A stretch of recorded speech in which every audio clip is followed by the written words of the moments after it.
नमस्कार बच्चों, 10 अप्रैल 2024 को जो बिहार डीएलएड एंट्रेंस एग्ज़ाम का पहला शिफ्ट हुआ है उसके प्रश्नों को देखेंगे। चलिए शुरू करते हैं। पहला प्रश्न है, मृदा क्षरण मुख्य रूप से डैश के कारण होता है। ऑप्शन है बहता पानी, पवन, निर्वाह खेती, 1 और 2 दोनों। इन चार ऑप्शन को देखने से पहले हम आपको बता दें कि हम इस प्रश्न के आसपास के प्रश्नों को देखेंगे जिससे आपकी जो आगे परीक्षा देने वाले हैं उनकी अच्छी तैयारी हो सके और इसी तरह हर क्वेश्चन को डील करेंगे। अब कह रहा है मृदा क्षरण कि मृदा क्षरण पानी बहता है उसके कारण भी होता है, यानी बहता पानी, बाढ़ कह लीजिए, बाढ़ से भी मृदा क्षरण होता है। पवन, अगर तेज हवा होता है तो क्या करता है, मिट्टी के ऊपरी भाग को उड़ा ले जाती है, उपजाऊ मिट्टी को उड़ा देती है, उस कारण से मृदा क्षरण होता है। निर्वाह खेती से नहीं, निर्वाह खेती हो गया कि बस जिससे हमारा जीवन चल जाए, उससे मृदा का क्षरण नहीं होगा, बल्कि मृदा की उर्वरता बढ़ती है। इस ऑप्शन के हिसाब से दोस्तों हो जाएगा। देखिए बहता पानी भी सही है, पवन भी सही है, इसलिए डी ऑप्शन से होगा 1 और 2 दोनों। लेकिन मृदा क्षरण के आप बहुत सारा कारण जान लें, बहता पानी है, पवन है, बाढ़ है, वृक्ष का अगर काट रहे हैं तो उससे भी मृदा क्षरण होता है क्योंकि वृक्ष मृदा को पकड़ के रखती है। झूम खेती से भी मृदा क्षरण होता है। इन सब बातों को आप ध्यान में रखें। दूसरा प्रश्न है कि सोहन अपने घर से 4 किलोमीटर पूर्व चलता है। ये देखिए दोस्तों, ये प्रश्न बाहर है, इसमें बस डाटा चेंज होगा, थोड़ा सा कहानी चेंज होगा, लेकिन बाकी हूबहू वही पैटर्न रहता है। हर एग्जाम में प्रश्न आ रहे हैं रीजनिंग में। प्रश्न है, सोहन अपने घर से 4 किलोमीटर पूर्व चलता है, फिर उत्तर की ओर 3 किलोमीटर चलकर विद्यालय पहुंचता है, तो सोहन के घर और विद्यालय के बीच न्यूनतम दूरी क्या होगी। जब भी इस तरह के प्रश्न आए तो सिंपल सा पहले एक ऊपर लाइन ड्रॉ कीजिए। ये देखिए ऊपर दिखाता है नॉर्थ, नीचे दिखाता है साउथ यानी उत्तर दक्षिण, ये आपका दिखाएगा ईस्ट यानी पूरब, और ये दिखाएगा पश्चिम वेस्ट। अब देखिए मान लीजिए सोहन का घर यहाँ पे है, कोई दिक्कत। सोहन अपने घर से 4 किलोमीटर पूर्व चलता है, तो यहाँ से पूर्व, अब इस साइड होगा क्योंकि देख रहे ईस्ट का इस डायरेक्शन है, तो 4 किलोमीटर पूर्व की ओर चला। अब कह रहा है कि फिर उत्तर की ओर 3 किलोमीटर, इस बिंदु से उत्तर की ओर चलेगा, उत्तर ऊपर है तो यहाँ पे 3 किलोमीटर चला।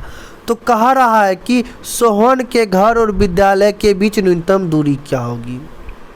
ये जो कर्ण बनेगा दोस्तों, ये होगा विद्यालय और सोहन के घर के बीच न्यूनतम दूरी।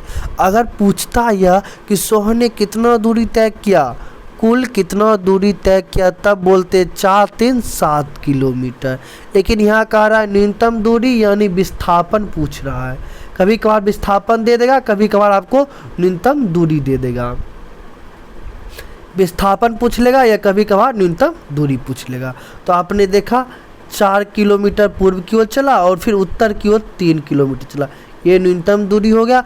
तो आपको पता है कि एक समकोण त्रिभुज का कर्ण क्या होता है, लंब का स्क्वायर प्लस आधार का स्क्वायर का रूट, 4 का स्क्वायर 16 प्लस 9 का रूट, यानी 25 का रूट आ गया दोस्तों 5। अगले प्रश्न की देखते हैं, बहुत ही अच्छा प्रश्न है दोस्त ये भी। ये आपका डीएलएड एंट्रेंस एग्जाम से हम आपको जो बताएंगे इसमें डिटेल से बताएंगे, और ये हमारी गारंटी है कि 2 प्रश्न आएगा ही आएगा। जो लोग एग्जाम दिए वो कमेंट करके बताएंगे कि एग्जाम में क्वेश्चन आया है कि नहीं आया। जो लोग पहले दे चुके हैं इस पैटर्न पे एग्जाम में आया नहीं आया, और पूरा वीडियो देख लेंगे, उसके बाद कमेंट करेंगे कि हाँ कि जो हम बताएं उससे प्रश्न आ रहा है कि नहीं आ रहा है। और जो लोग आज 10 अप्रैल को एग्ज़ाम दे के आए हैं फर्स्ट शिफ्ट या सेकेंड शिफ्ट में, वो अपना शिफ्ट के साथ कमेंट कर दें। जो जो क्वेश्चन उनको याद है, 1 भी 2 भी जो भी क्वेश्चन याद है कमेंट कर दें। तो उससे क्या होगा कि हम एक और वीडियो बना देंगे, उससे जो लोग एग्ज़ाम देने वाले हैं उनको फ़ायदा पहुँचेगा। तो प्रश्न है कि द्विघात समीकरण x² - 5x + k का 1 शून्य 3 है, तो k का मान बताएं। दोस्तों हमने बताया है शून्यक का मतलब सिंपल सा मतलब है कि x के जगह पर ऐसा वैल्यू रख देना है जिससे इस पूरा का वैल्यू 0 आ जाए। हमने बताया कि शून्यक बोलिए या मूल बोलिए, शून्यकों का योगफल अल्फ़ा प्लस बीटा, हमने इसके लिए एक स्पेशल वीडियो भी अपलोड किया है, देख सकते हैं, प्लेलिस्ट में जाके देखिएगा, मिल जाएगा। अल्फ़ा प्लस बीटा बराबर माइनस बी बट्टे ए और अल्फ़ा इंटू बीटा बराबर सी बट्टे ए। यहाँ पर ध्यान रखिए, हम इसको हटा रहे हैं। अब कह रहा है कि इसमें एक शून्यक 3 दिया हुआ, तो आप क्या करें, अल्फ़ा प्लस बीटा आपको मालूम है माइनस बी बट्टे, तो माइनस बी यहाँ पे पहले माइनस दे दिए, उसके बी की जगह क्या हो जाएगा -5, तो -5 दे दिए बट्टे ए का वैल्यू 1, क्योंकि एक्स स्क्वायर का जो कोफिशिएंट होता है वही ए का वैल्यू होता है। तो डिटेल देखने के लिए आप देख सकते हैं वीडियो। तो ये आ गया अल्फ़ा प्लस बीटा बराबर 5 आ गया। अल्फ़ा इंटू बीटा आपको पता है सी बट्टे ए। अब देखिए, पहले यहीं तक रहते हैं, इसको हटाते हैं, रुकिए इरेज करने दीजिए।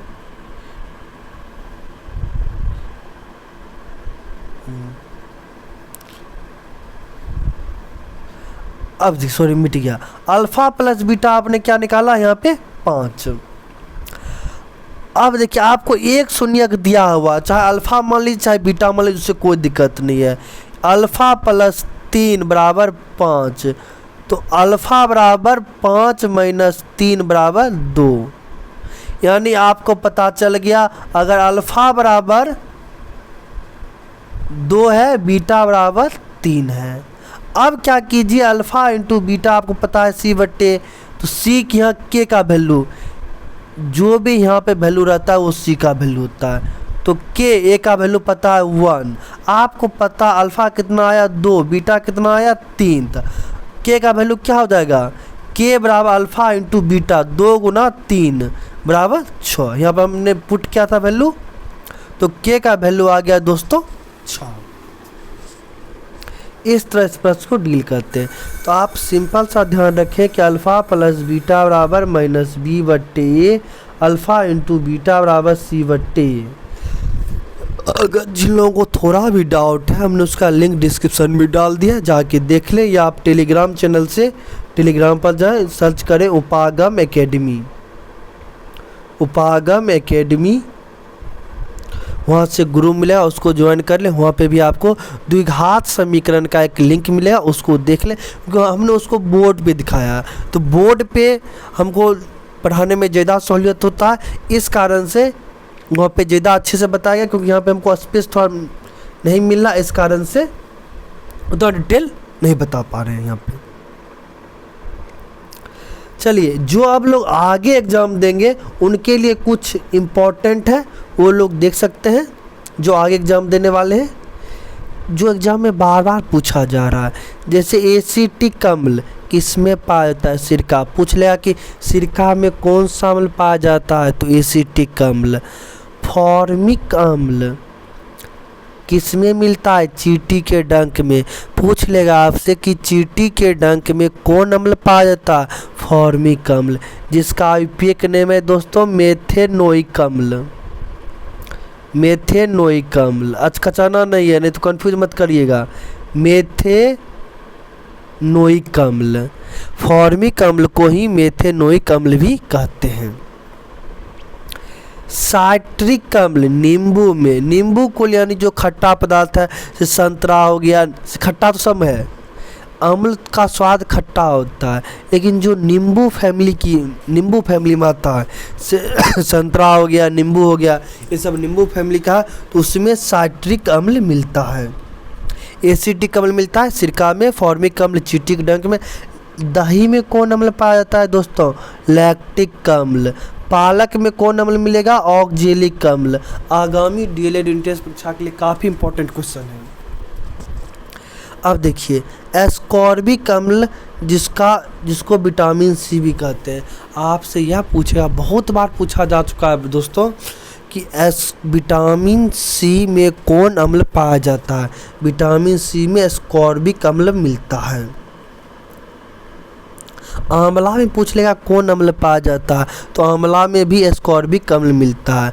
आपसे पूछ लेगा इमली में कौन अम्ल, तो टार्टरिक अम्ल। अंगूर में कौन अम्ल, टार्टरिक अम्ल। कच्चा आम में कौन अम्ल, तो टार्टरिक अम्ल। इस बात को ध्यान रखिएगा, इसको नोट कर लें या स्क्रीनशॉट ले लें, आपके लिए काफ़ी फ़ायदेमंद रहेगा। आज के लिए इतना ही, धन्यवाद।